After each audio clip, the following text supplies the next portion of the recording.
La princesa de Mónaco, Grace Kelly, nunca olvidó el cine. Antes de casarse con el príncipe Rainiero y fundar una familia, había sido una gran estrella. Con una cámara de aficionado filmó a su marido y a sus hijos con todo el amor que sentía hacia ellos. Haciendo gala de una maestría propia de Hollywood, la princesa nos dejó un testimonio magnífico de sus seres queridos y de ella misma.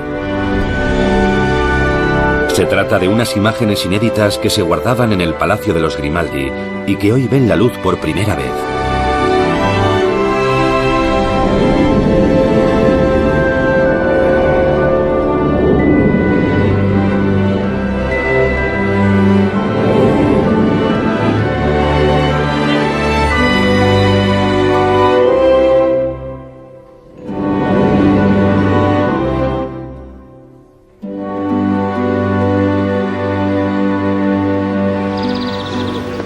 Un hermoso día de verano en el Palacio Monegasco.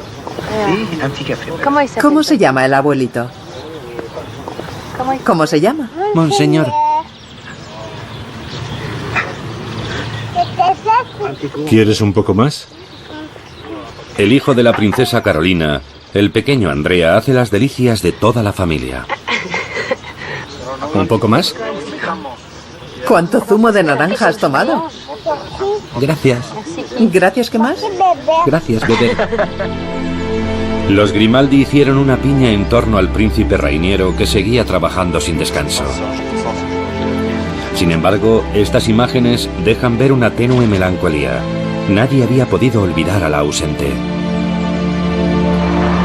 4 años después del accidente que le costó la vida, no pasaba un día sin que el príncipe Alberto se acordara de su madre.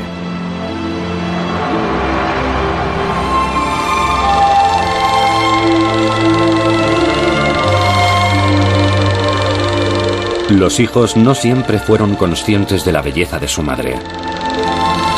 Para ellos lo era todo, y eso les bastaba. Fueron tomando conciencia de hasta qué punto era hermosa a través de las miradas del resto del mundo. Aquí la vemos en 1962. Su viejo amigo Alfred Hitchcock acababa de proponerle volver al cine, un proyecto que acogió con alegría, aunque parecía intuir que no tendría continuación.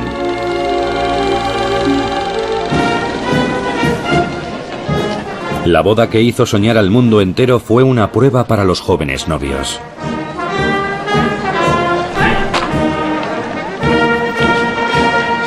Aunque Grace estaba acostumbrada a la curiosidad del público, de la noche a la mañana tuvo que hacer frente a una serie de obligaciones y atender solícitamente a los desconocidos.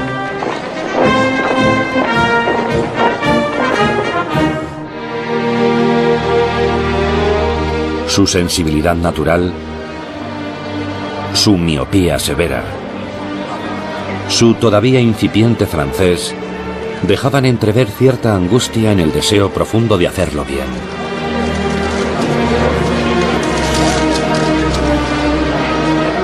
Era la protagonista de una historia maravillosa, pero nueva para ella. A partir de ahora pertenecía a una gente que la acogía dando muestras de la simpatía mediterránea con la que se encontraba por primera vez.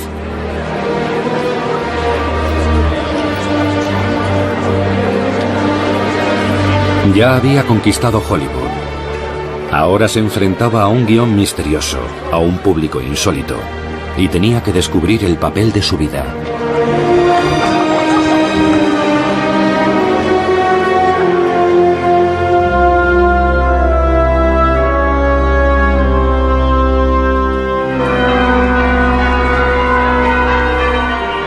Había cámaras por todas partes, más indiscretas que en los estudios.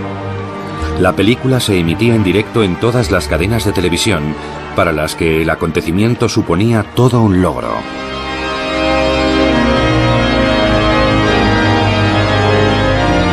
La emoción le embargaba.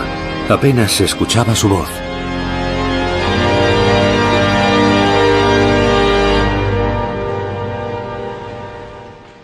Gracia Patricia.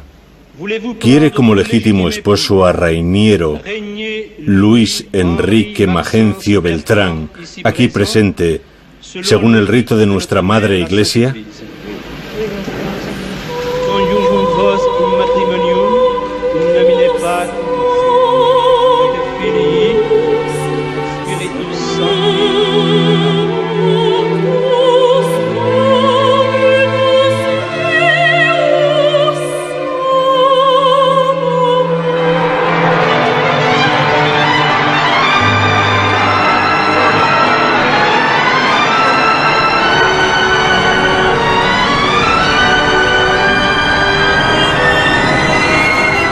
Era feliz, inmensamente feliz, al lado del hombre con el que se casaba por amor, contra viento y marea, a pesar del éxito de su existencia precedente y de la perspectiva arriesgada de la vida que a partir de ahora tendría que construir.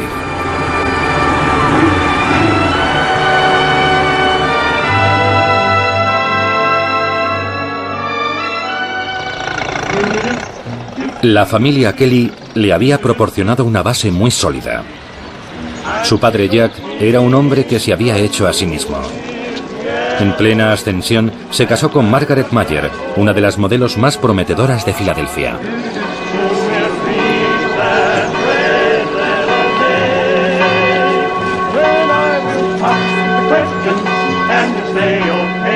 Un héroe de la Primera Guerra Mundial con 2 medallas de oro olímpicas en remo, una modelo que había sido portada de revistas, ambos católicos positivos, la encarnación del sueño americano de los años locos.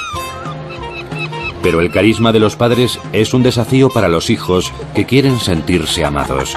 Tienen que seguir el ejemplo. Grace era la tercera, y probablemente la más delicada y cariñosa.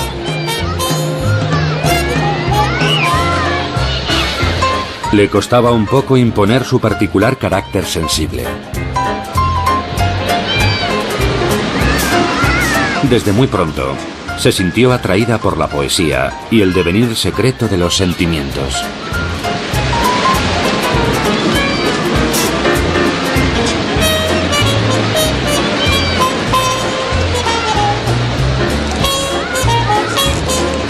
Los Kelly llevaban una vida activa y entusiasta. A salvo de la gran crisis, educaban a sus hijos siguiendo los buenos principios.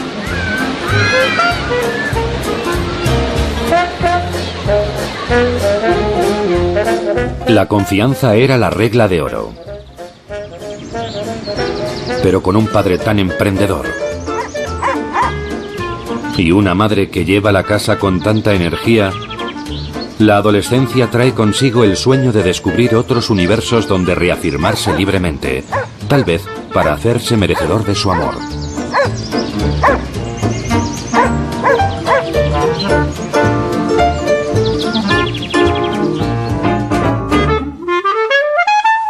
A los 15 años, Grace se había convertido en la más bella y la más resuelta. Pero nadie parecía darse cuenta. Ni siquiera ella.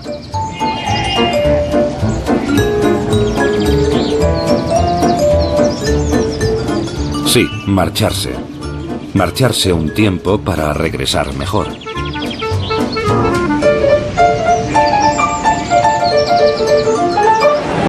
En Mónaco, la boda de la princesa heredera Carlota con el conde Piec de Polignac había alejado el peligro de la extinción de la dinastía Grimaldi y de la anexión a Francia. Pero fue una unión infeliz, pese al nacimiento de Antonieta y Reiniero. Tras el divorcio, el príncipe Luis II tomó el control de la educación de los niños, con la benevolencia de un patriarca y el distanciamiento de un militar. Antonieta y Reiniero tuvieron una infancia triste. El palacio solía estar desierto, los juguetes no podían sustituir a una familia, y por muy atenta que fuera la niñera, no podía reemplazar a una madre de vida novelesca y a un padre que había sido apartado del principado.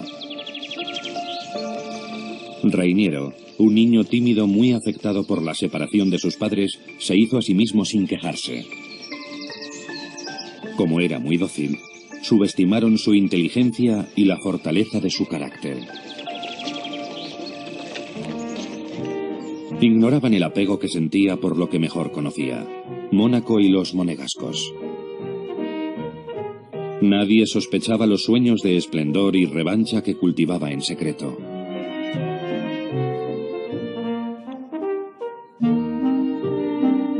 Adoraba a su madre. Estaba subyugado por el encanto y el espíritu libre de la princesa. Ella también lo quería a su manera, caprichosa, siguiendo las arcaicas formas aristocráticas. ¿Cuándo iba a llegar el momento de demostrarle que era el hombre de una familia separada, de una dinastía que envejecía, de un estado adormecido bajo las flores marchitas de la Belle Époque? Mientras se iban sucediendo los fríos internados ingleses, la soledad y los monótonos años 30. Filadelfia era la provincia, Nueva York la promesa de futuro. Grace estudiaba interpretación en la Academia Nacional de Arte Dramático y se alojaba en Barbizon, el selecto hogar de los herederos de buena familia. Había conseguido vencer la oposición de sus padres. Soñaba con convertirse en actriz y contaba con el apoyo de su tío George, un dramaturgo que ya había conocido la gloria. Para poder mantener su independencia fue modelo publicitaria y de revistas de moda. Disciplinada, atenta, reservada, desentonaba en el mundillo efervescente de las modelos y fotógrafos. Fue precisamente esa originalidad la que le hizo tener tanto éxito. Pero ella no aspiraba a la banalidad insulsa de los catálogos de grandes almacenes, ni de los anuncios de climatizadores. Durante un viaje de promoción de algunos diseñadores a París, descubrió un universo diferente. El encanto de la vieja Europa. La amistad de la cámara. La cámara la quería. Poseía una belleza nada artificial. Allí se liberó de los límites impuestos a las jóvenes decentes.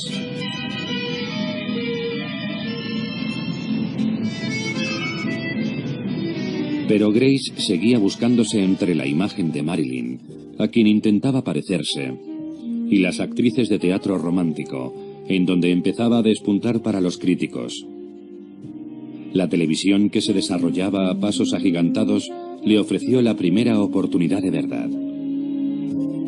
Empezó a enlazar una serie con otra, culebrones que se emitían en directo y se escribían de un día para otro, una escuela maravillosa en donde adquirió la seguridad que le faltaba. Los Kelly habrían preferido apagar el televisor, pero ya era demasiado tarde.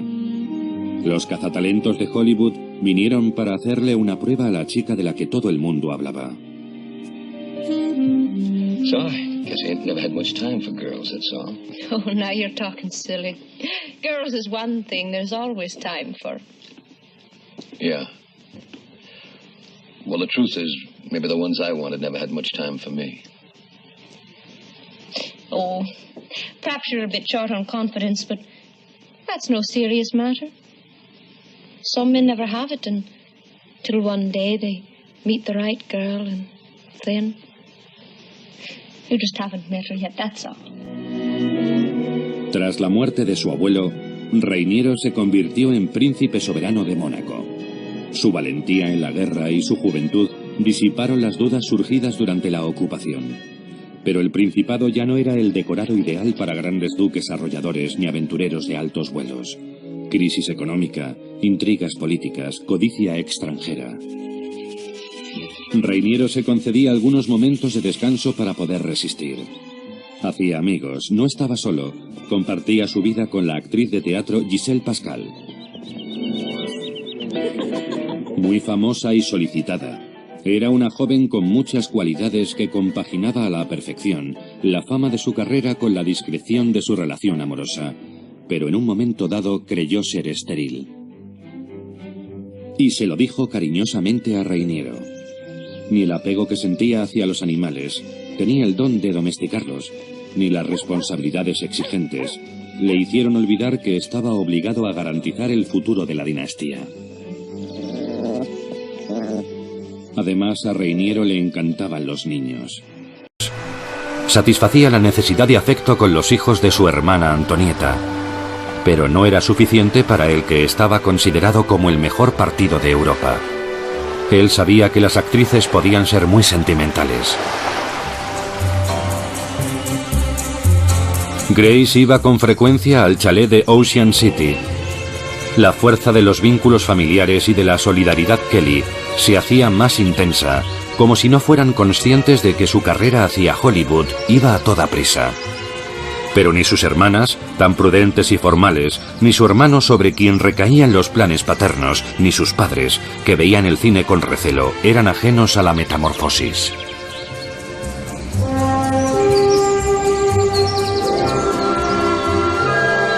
Además de por su belleza y talento, Grace destacaba en los estudios por su determinación. En el rodaje africano de Mogambo, se ganó el respeto de Clark Gable, el rey de Hollywood, que había tenido a las actrices más bellas entre sus brazos.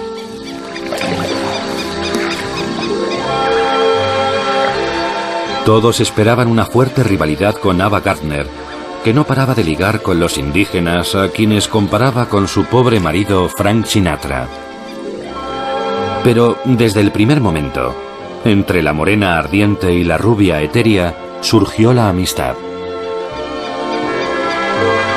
Lo cierto era que Ava acababa de perder el hijo que esperaba, y Clark estaba cansado de interpretar a hombres de acción. Grace supo entender las dificultades a las que se enfrentaban con una delicadeza muy poco común en Hollywood. A partir de entonces, Grace rueda sin parar aunque no sin contratiempos. Enfrentada a sus dulces rebeliones y a la negativa a dejarse manipular, la Metro-Goldwyn-Mayer amenaza con rescindirle el contrato. En la gala de los Oscar entró una joven actriz en apuros y salió una estrella maravillosa con la preciada estatuilla en las manos. Grace Kelly por La angustia de vivir.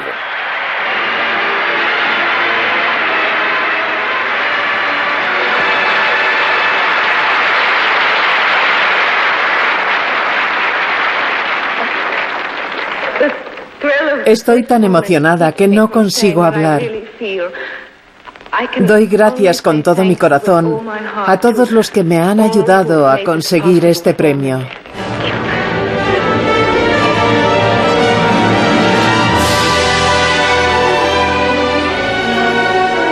De la noche a la mañana, se había convertido en un icono del cine americano que restablecía el equilibrio entre las mujeres fatales y las pin-up.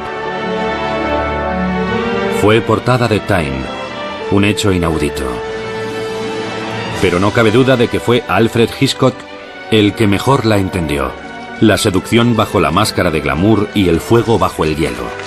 Un perverso disfrazado de Papaito, el maestro del suspense, la sometió a la prueba sádica que ella andaba buscando pero que solo iba a aceptar de él.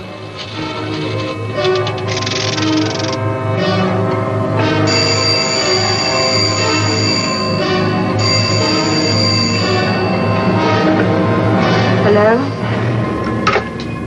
Hello?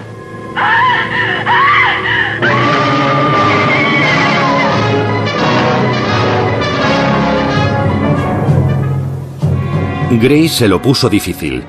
Mantenían una relación totalmente casta, propia de la educación y el humor británicos.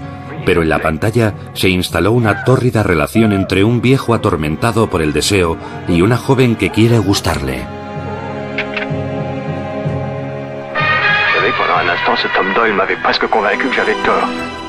Sin embargo, el destino es muy caprichoso.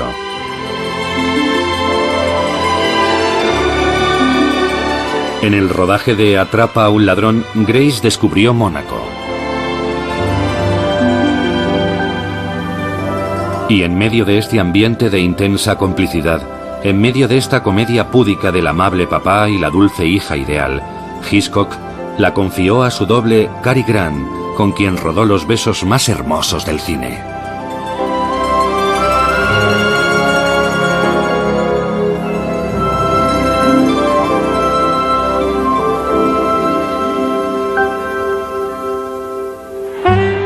Grace no mostraba su vida sentimental en público, hasta que Oleg Cassini empezó a aparecer a su lado. Ex marido de Jean Tierney, conocido modisto y auténtico caballero de buenos modales y cultura refinada, él no le ocultaba la fuerza de sus sentimientos.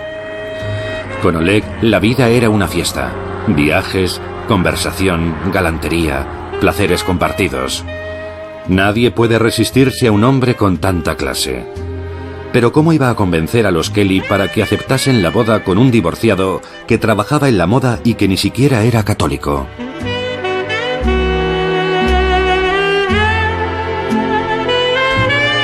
Oleg no se rendía. Ella solo se ponía lo que él creaba para ella. ¿Conseguirían superar los obstáculos con el tiempo? Pero el tiempo de una carrera no es el mismo que el de los enamorados. Grace dudaba entre los rodajes, las advertencias de sus padres y la presión ejercida por Oleg. No podía esperar ninguna ayuda de Hitchcock, a quien le devoraban los celos. En medio de esta angustia, Grace acudió al Festival de Cannes. 6 películas en un año. Oleg, que seguía insistiendo, y la sensación de haber perdido el control sobre todo. Allí accidentalmente se encontró con Jean-Pierre Hamon, con quien había rodado una teleserie apasionada en sus comienzos. I look at you and I love you. But whatever you are, I'll never let you go. I don't want you ever to let me go.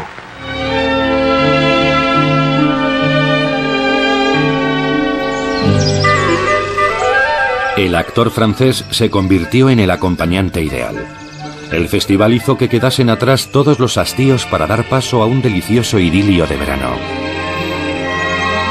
Es curioso el atractivo que la Riviera Francesa ejerce de haber recorrido todo Hollywood. Es como si estuviese esperando algo. ¿Pero qué? Paris Match la convenció para realizar un reportaje con Reiniero. Un bonito reportaje, El Príncipe Azul y la bella estrella de cine. Estuvo a punto de anular la cita por falta de tiempo, pero en el fondo le parecía divertido visitar el palacio e interesante conocer a un hombre del que se decía que era muy amable. Él llegó tarde, justo cuando ella se disponía a marcharse. Los príncipes de Hollywood eran unos bravucones que hablaban con un acento muy marcado de Centro Europa. Reiniero era tímido, muy educado, se expresaba en un perfecto inglés. Era encantador. El Cisne contaba la historia de una princesa enamorada en un reino imaginario, pero las cartas de Reiniero, allí donde iba, eran muy reales. Para alguien como ella, rodeada de la gente ansiosa del mundo del cine, esos mensajes resonaban con la fuerza de una llamada. Rodaba las escenas de amor con Louis Joudon, como si se abandonase en los brazos de otro. I never dared to think that you could give your love to me. Can you blame me now if I want to take it? If I want to take you and carry you off into the darkness out there? Close your eyes. Stop your lips. Nicholas. Venga a verme a América. Yo sabré responder a sus cartas. Según los rumores, está usted enamorado de Grace Kelly. ¿Qué tiene que decir? No, conocí a Grace Kelly en Palacio. Vino al Festival de Cannes. Eso es todo. Si tuviera que casarse, ¿qué tipo de esposa escogería? No sé, la mejor. Tendría que tener muchas cualidades porque tengo muy mal carácter.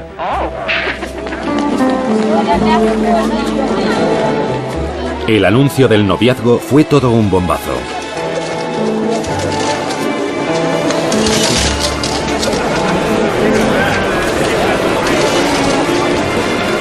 En esta ocasión, los Kelly no pusieron ninguna objeción. Pero fueron más allá de los clichés del cuento de hadas moderno, la historia más romántica desde Romeo y Julieta.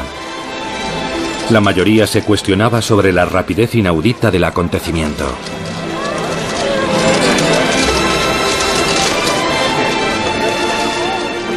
En el fondo, Grace y Reiniero apenas se conocían.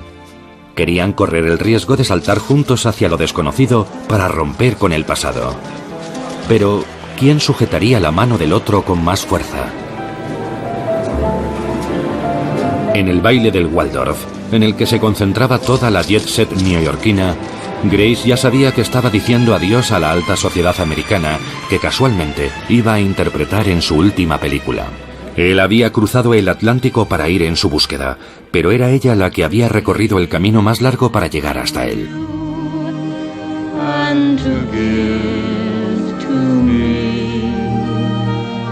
Muy largo, sí, teniendo en cuenta que Jack Kelly había comenzado cargando ladrillos sobre su espalda y que los fans de Grace le suplicaban que no se enterrase bajo una tienda de beduinos, confundiendo Mónaco con Marruecos.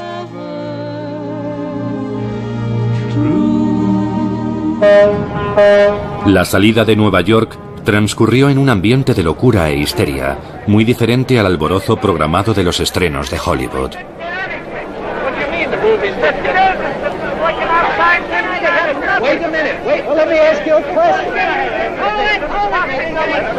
¿Es esto lo que esperaba? Después de los atropellos llegaron las preguntas, las respuestas. Un papel para el que el cine le había preparado.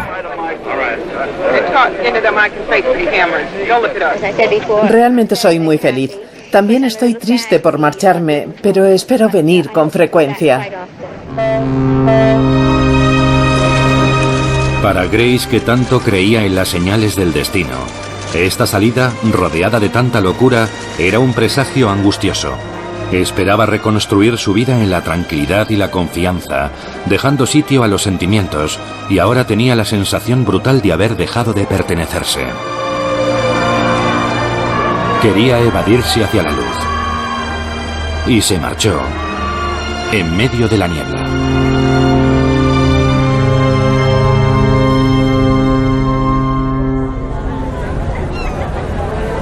La travesía fue una tregua de calma muy beneficiosa, aunque buena parte del gentío estaba a bordo. Más de 60 personas acompañaban a Grace. Sus padres, sus amigos, los reporteros acreditados, los publicistas de la Metro-Goldwyn-Mayer que todavía no se habían hecho a la idea de soltar a su presa. Habían conseguido la autorización de filmar a bordo a cambio de rescindir el contrato.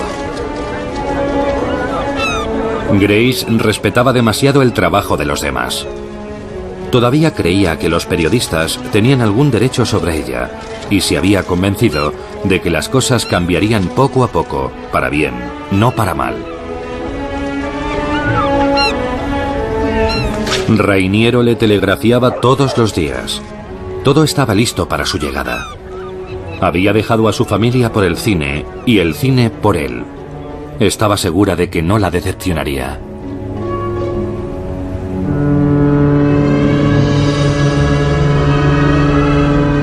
Cuando el barco Constitución por fin llegó frente a Mónaco, Rainiero salió a su encuentro. Iba acompañado de una auténtica flotilla. Eran los monegascos que habían escuchado el mensaje que Grace había grabado para ellos. Quisiera adelantarles que el príncipe, mi prometido, me ha enseñado a quererles. Ya les conozco muy bien por las descripciones que me ha hecho. Y hoy, mi deseo más ansiado es encontrar un sitio pequeño en sus corazones. Cuando por fin se encuentran, la alegría se refleja en los rostros de ambos. Ella se siente tranquilizada. Él, orgulloso ante la idea de presentar a los monegascos a su futura princesa, tan hermosa y perfecta que ni en sueños se la habrían podido imaginar.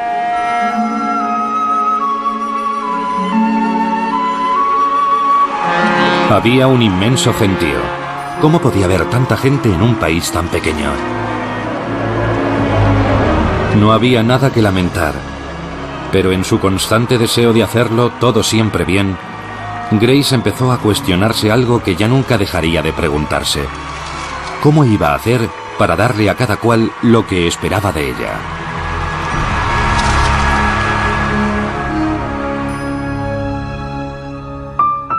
El nacimiento de la princesa Carolina fue un acontecimiento mundial.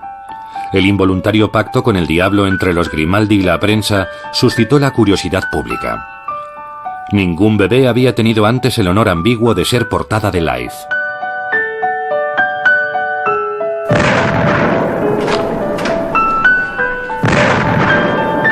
Cuando, 14 meses después, vino al mundo el príncipe Alberto, su madre lo estrechaba entre los brazos con mucha ternura. El nacimiento de sus hijos fue un momento esencial en la vida de Grace. ¿Cómo aflojar el tornillo de los medios de comunicación, tan apretado desde el frenesí mediático de la boda? A partir de ese momento, el deseo de preservar a sus adorados hijos no la abandonaría nunca, una lucha más que añadir a su lista. La primera pregunta que me gustaría hacerle es algo que todo el mundo quiere saber y tiene que ver con la sorpresa y la admiración. Nos preguntamos cómo ha conseguido pasar de la vida de estrella de cine americana a la vida de princesa de Mónaco. Son dos formas de vida muy diferentes. ¿Le ha resultado muy difícil? Sí, las transiciones siempre son difíciles. Y yo he tenido que hacer varias transiciones.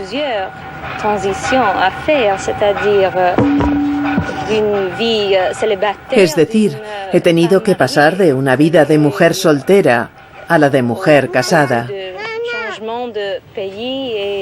Sin hablar del cambio de país y del idioma. ¿Qué ha sido lo más difícil?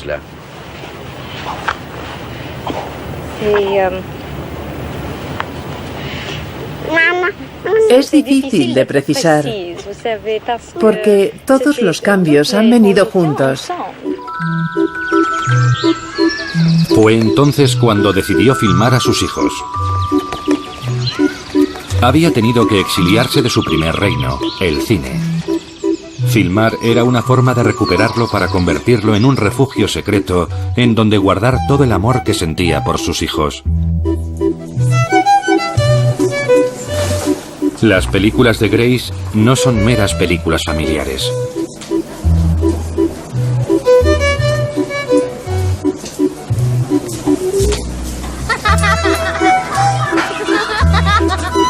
Son sainetes en los que dirige los sueños y los progresos de sus hijos, mensajes en los que les consuela de sus penas, recuerdos en los que fija las imágenes del vínculo indestructible que los une.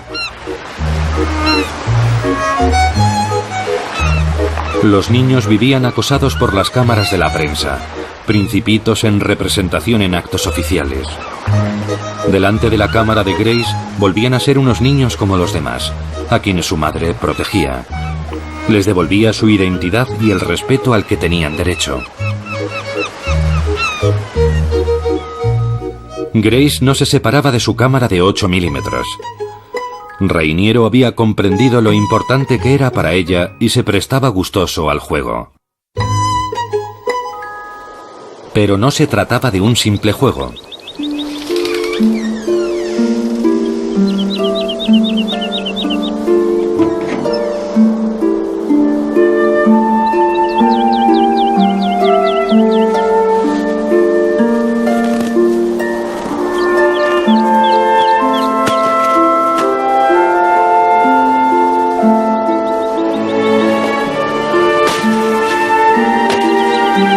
Filmando a sus hijos, Grace establecía la conexión entre la niña que había sido y la madre en la que se había convertido.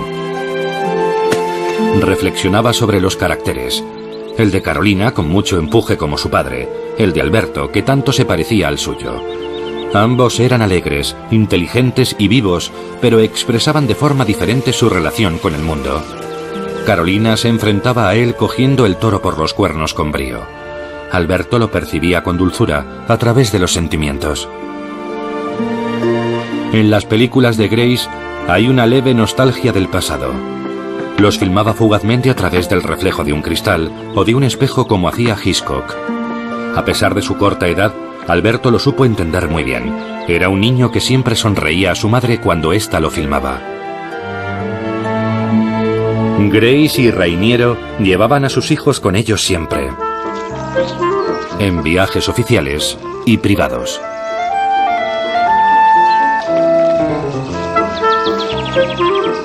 Pero Grace atenuaba todas las tensiones a las que inevitablemente se veían expuestos. Filmando con ellos y para ellos los bastidores del espectáculo principesco.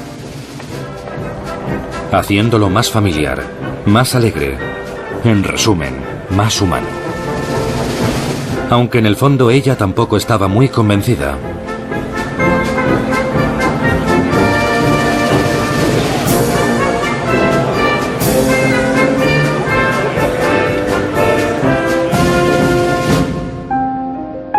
Cuando nació la princesa Estefanía, Grace dominaba mucho mejor que antes los estragos del despliegue mediático y mantuvo a su tercera hija al abrigo de la prensa. A cambio, Estefanía se convirtió en la nueva estrella de las películas privadas.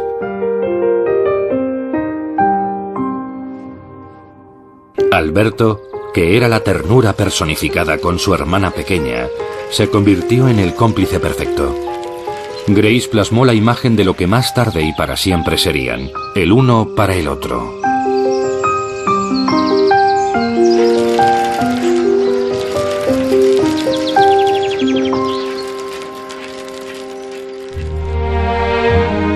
Los niños admiraban a la princesa. Todavía no tenían edad para ver sus películas de Hollywood, pero poco a poco iban descubriendo su presencia en las noticias de actualidad. Dos papeles se superponían. Al lado del Papa Juan XXIII vemos a una princesa muy piadosa. Y por otra parte, una Madonna a lo Marlene, al más puro estilo de Stenberg. Para de Gaulle, que siempre sintió afecto hacia la princesa a pesar de los rudos enfrentamientos que mantuvo con Reiniero, representaba una realeza que halagaba el respeto tradicional por el buen tono.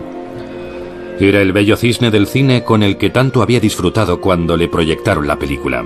Grace había preparado su examen concienzudamente. Su francés era ahora perfecto, pero en el Elíseo, ante una corte atónita, se habló mucho de Hollywood.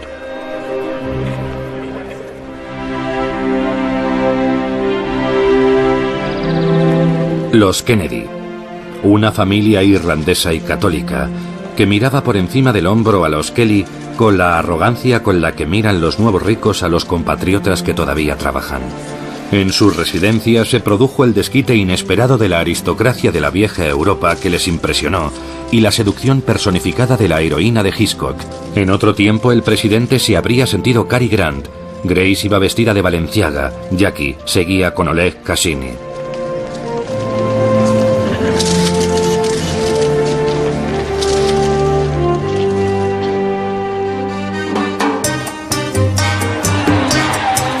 Sin embargo, había algo que preocupaba un poco a los niños. Tenían que compartir a su madre con desconocidos. Hoy no somos conscientes de lo que era la Grace manía. La princesa poseía un aura extraordinaria que hacía enloquecer a la gente a su paso.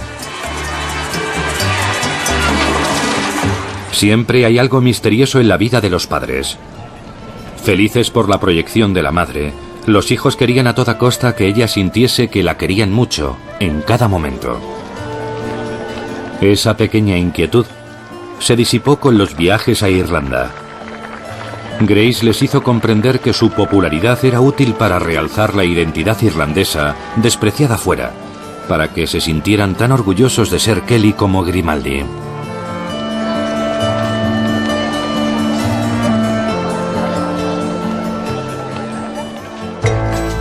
Los amigos de Hollywood aparecen con toda naturalidad junto a los niños en las películas de Grace. El viejo palacio sombrío del pasado ya no existía. Grace mandó construir una piscina tan azul como las de Beverly Hills. Risas de niños, gracias con los pies en el agua, invitados, barbacoas fuera de protocolo. David Niven era un asiduo junto con John Williams, el inspector de las películas de Hitchcock. Ambos se divertían parodiando historias policíacas para la concurrencia. Otros invitados eran más insolentes. Como Grace había resucitado el ballet de Montecarlo, Rudolf Nureyev y Margot Fontaine imaginaban una nueva versión del Lago de los Cisnes en la piscina. Mientras la primera bailarina se deja decentemente reconocer, el fauno en cambio se desmelena. Menos mal que todo sucedía cuando los pequeños ya estaban en la cama, siempre que no estuviesen mirando a escondidas por la ventana. Las visitas de Cary Grant eran más tranquilas. Grace quería que sus hijos sintiesen el mismo afecto que ella por sus mejores amigos de los estudios. La aristocracia de Hollywood no tenía que ruborizarse delante de la élite. Tras una ajetreada vida amorosa, el seductor más civilizado del séptimo arte había descubierto tardíamente la vocación de padre de familia.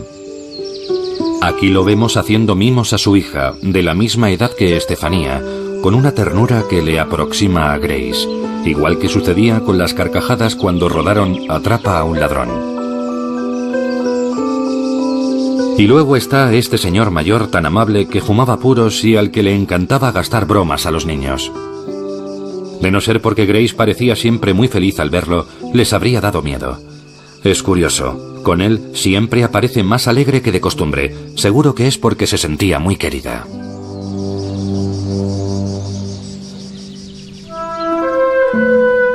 A los niños no les gusta que los adultos se peleen.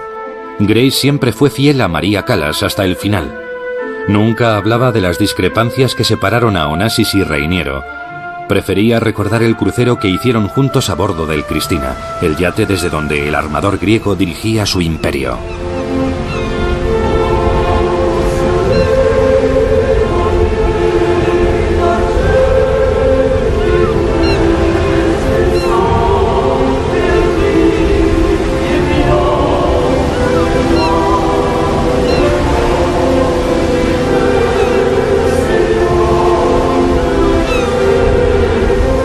Entonces todos eran felices. María Callas y Onassis se querían. Bailaban en el puente. Los invitados contaban bellas historias. Y los niños miraban pasar los petroleros de tío Ari, que los tenía como el que tiene casitas en el Monopoly.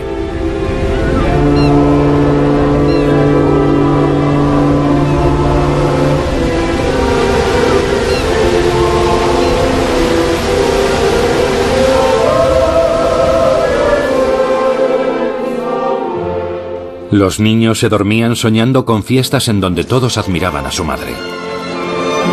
La veían cuando se arreglaba, y al día siguiente les contaba todo. Sabían que la princesa de Mónaco también era la reina de lo efímero. Grace restableció la tradición de los grandes bailes, restaurando el prestigio que Mónaco había perdido, y atrajo a la élite internacional al Principado para que contribuyeran en sus obras de caridad. Lo hizo con un gusto exquisito, el glamour sin arrogancia, la elegancia y la fantasía. Para ella, André Levasseur desplegó unas puestas en escena mágicas en las que de nuevo flotaba el encanto de Dior, Verag y Cocteau.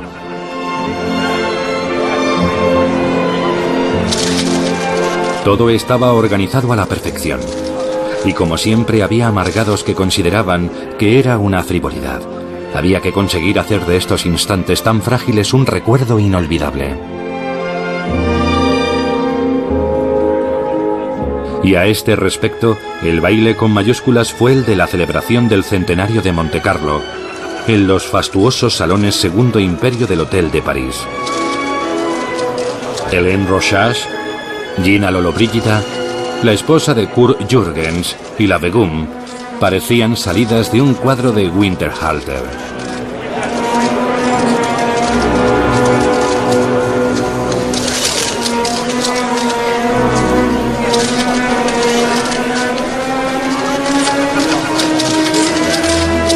Pero la entrada de Grace fue espectacular. Era Sisi y la emperatriz Eugenia al mismo tiempo, en el mismo lugar en el que se había comparado su juventud y su belleza.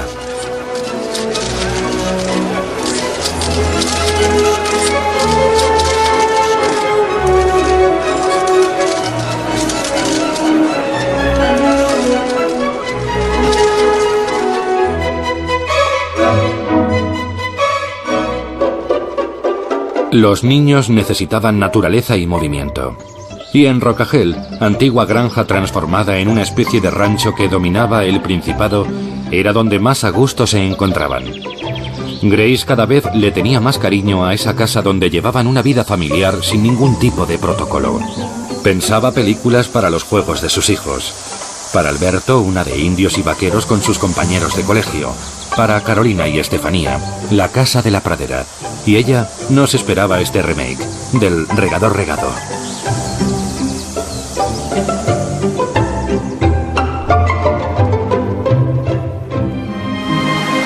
Todos los veranos, los Grimaldi visitaban a sus primos americanos. Grace quería que sus hijos se impregnaran de las costumbres democráticas americanas y conociesen los lugares que para ella eran tan queridos como las inmensas playas de Nueva Jersey.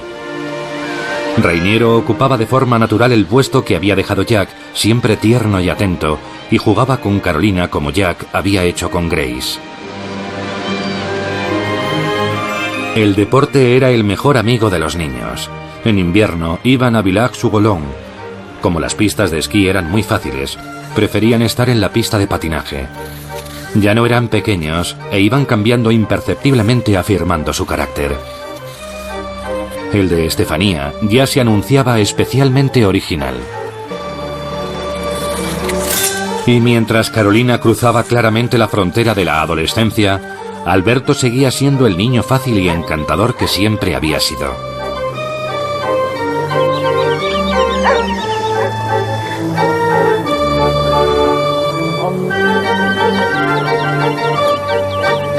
A veces a Grace le inquietaba el hecho de que la vida hubiese sido tan generosa con ella, evitándole dramas.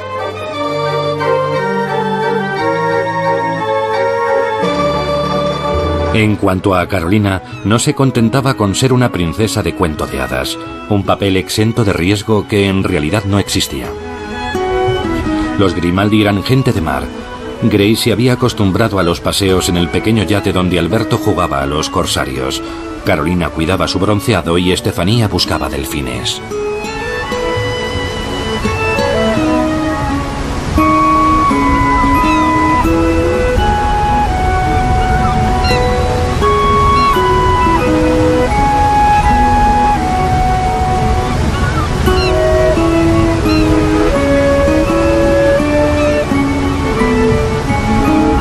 En esta ocasión, Reiniero tiene la cámara. Habían reducido la tripulación a la estrictamente indispensable y todo el mundo tenía que ser responsable. Tocaba pelar patatas. Alberto da vueltas a la patata para ver si está tan perfecta como las de su madre. Carolina se pregunta por qué nadie se ha molestado en comprar un mondador eléctrico, ya que todo está siempre tan organizado.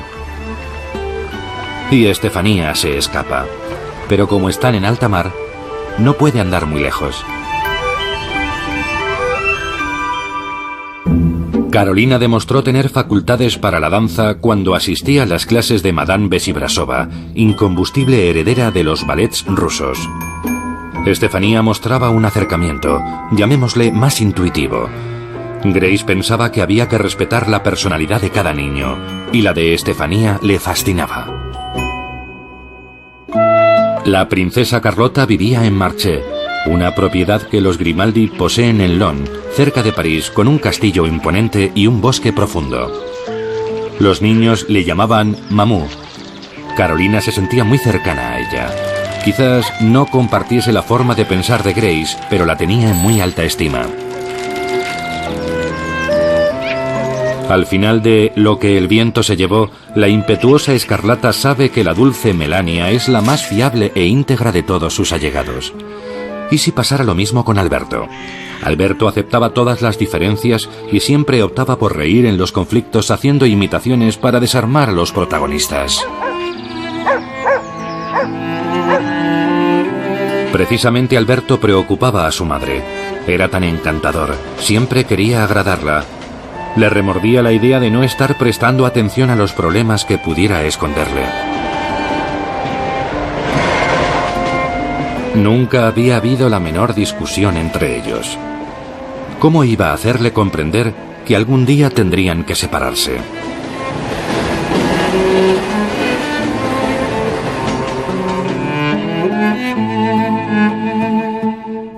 Los hijos veían a su madre trabajar y dedicarse a los demás sin descanso. Las obras de las que se ocupaba no eran sinecuras y sobrepasaban ampliamente las fronteras del Principado. La angustia de los pequeños le conmovía, la soledad de los ancianos la movilizaba, el sufrimiento de los enfermos le escandalizaba. Y sus hijos nunca olvidarán que una vez la vieron muy enfadada porque un equipo de televisión prefería grabarla sin sus amigos negros. Grace creía en la virtud del ejemplo. Sus hijos tenían que saber lo que su madre hacía y ser conscientes de la suerte que tenían.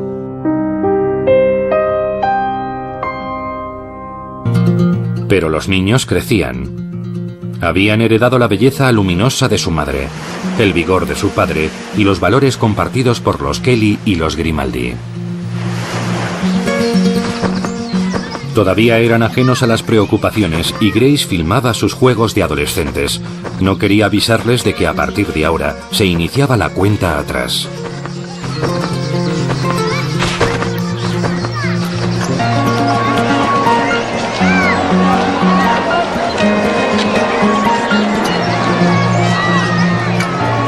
Muy diferentes en sus comportamientos. Los tres eran abiertos, positivos, sociables, preparados para la vida. Pero apellidarse Grimaldi no significa que la vida siempre te vaya a sonreír.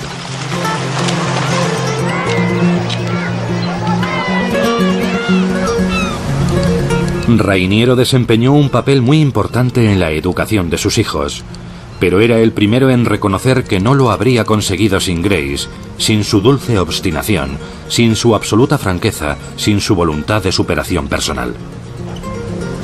Una familia no se dirige como a un estado, y Grace nunca dudó en recordárselo. Y por último, los niños nunca lo temieron ni siquiera cuando se enfadaba. Se han escrito y se han dicho muchas cosas. ¿Qué pareja no tiene algunos momentos de hastío?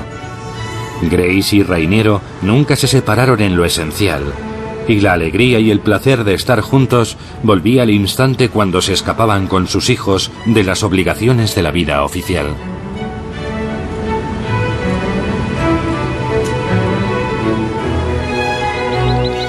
Esto es lo que dicen las películas de Grace. No olvidéis que vuestro padre y yo nos sentimos muy dichosos de teneros con nosotros. Basta con mirarnos para entender que nos seguimos queriendo.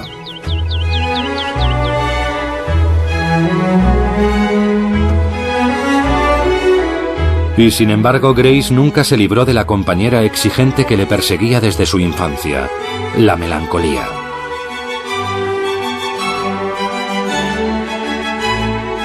Ni el cine, ni Mónaco bastaron para que superase las penas de otro tiempo, que tanto le costaba explicar y más aún confesar.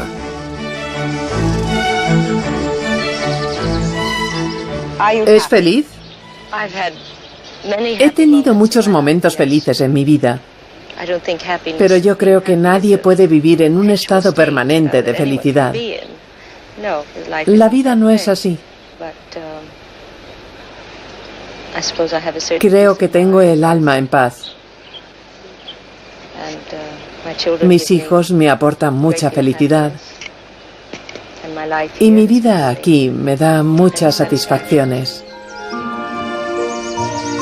Solo sus hijos y el amor que compartía con ellos le habían proporcionado cierta autoestima, aunque nunca parecía estar totalmente segura.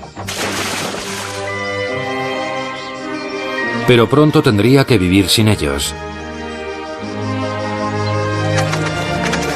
Además, estaban tan seguros de ella que por su juventud no se daban cuenta de sus ataques de angustia cuando jugaban con su padre.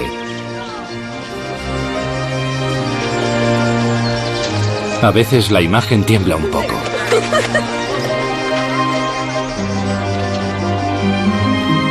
Grace nunca habría confesado a sus hijos que a veces se sentía triste y sola. Aunque le costaba mucho disimularlo, era muy púdica para desahogarse de este modo. Temía que se sintieran culpables y, lo que es peor, que pensaran que le hacía reproches a su padre.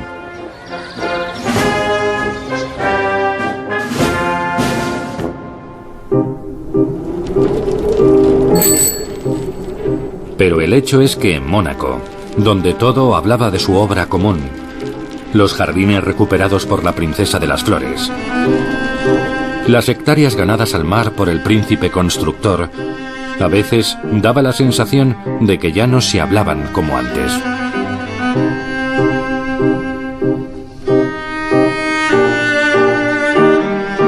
Rainiero estaba desbordado con sus obras de Hércules. Grace viajaba cada vez más por el mundo para dar recitales de poesía, reanudando así su gusto por los textos y la escena.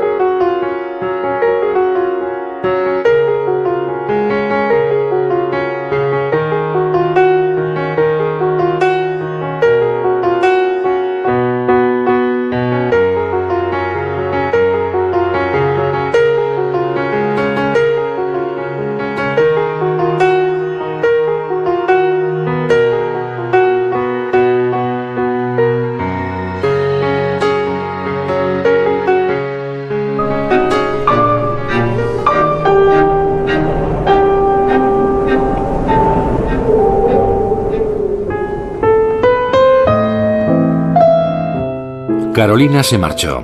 Era ley de vida. Grace había hecho lo mismo a su edad. Pero ya solo le quedaba esperar el momento en el que las hijas se acercan a las madres cuando se borran las rupturas de la juventud.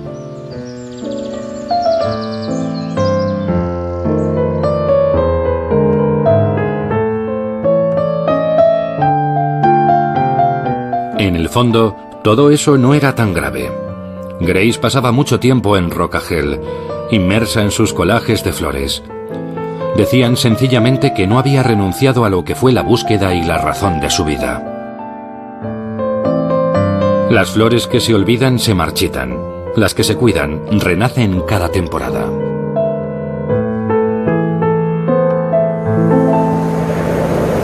¿Quién podía imaginar lo que iba a suceder? Aquel horrible golpe del destino que iba a destrozarles a todos. A veces sentían un poco de miedo por ella, pero era difícil decirlo. Ella disipaba cualquier preocupación riendo y encendiendo su cámara.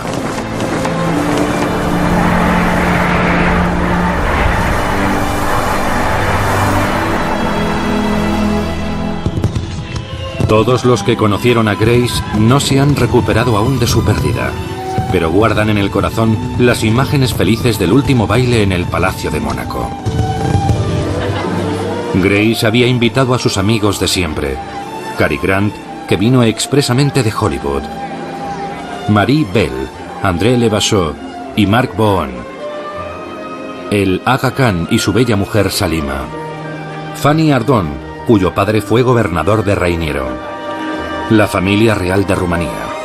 El tiempo perdido de los soberanos en el exilio y el tiempo recuperado de las glorias de Hollywood, como Ava Gardner, que todavía poseía el encanto de la condesa de los pies descalzos, y Frank Sinatra, que seguía lamentándose porque ella le había abandonado hacía mucho tiempo.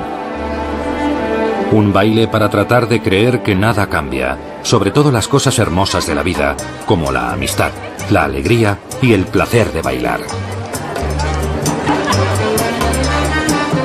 Con Ava podían estar tranquilos. La compañía de algunos jóvenes apuestos, la presencia de Gregory Peck y las miradas de su querido Frank eran suficientes para que se sintiese en plena forma e hiciese honor al baile de Grace.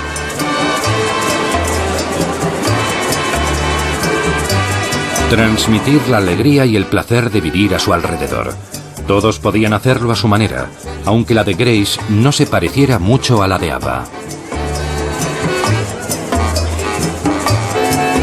Pero tanto para su compañera de reparto en Mogambo, como para las jóvenes de la alta sociedad, las princesas con diamantes, la Begum de fiel corazón, y sobre todo para Rainiero, Grace Kelly, princesa de Mónaco, ya había cumplido su deseo más ansiado: ser una mujer de la que todos digan que se comportó bien y que siempre trató de ayudar a los demás.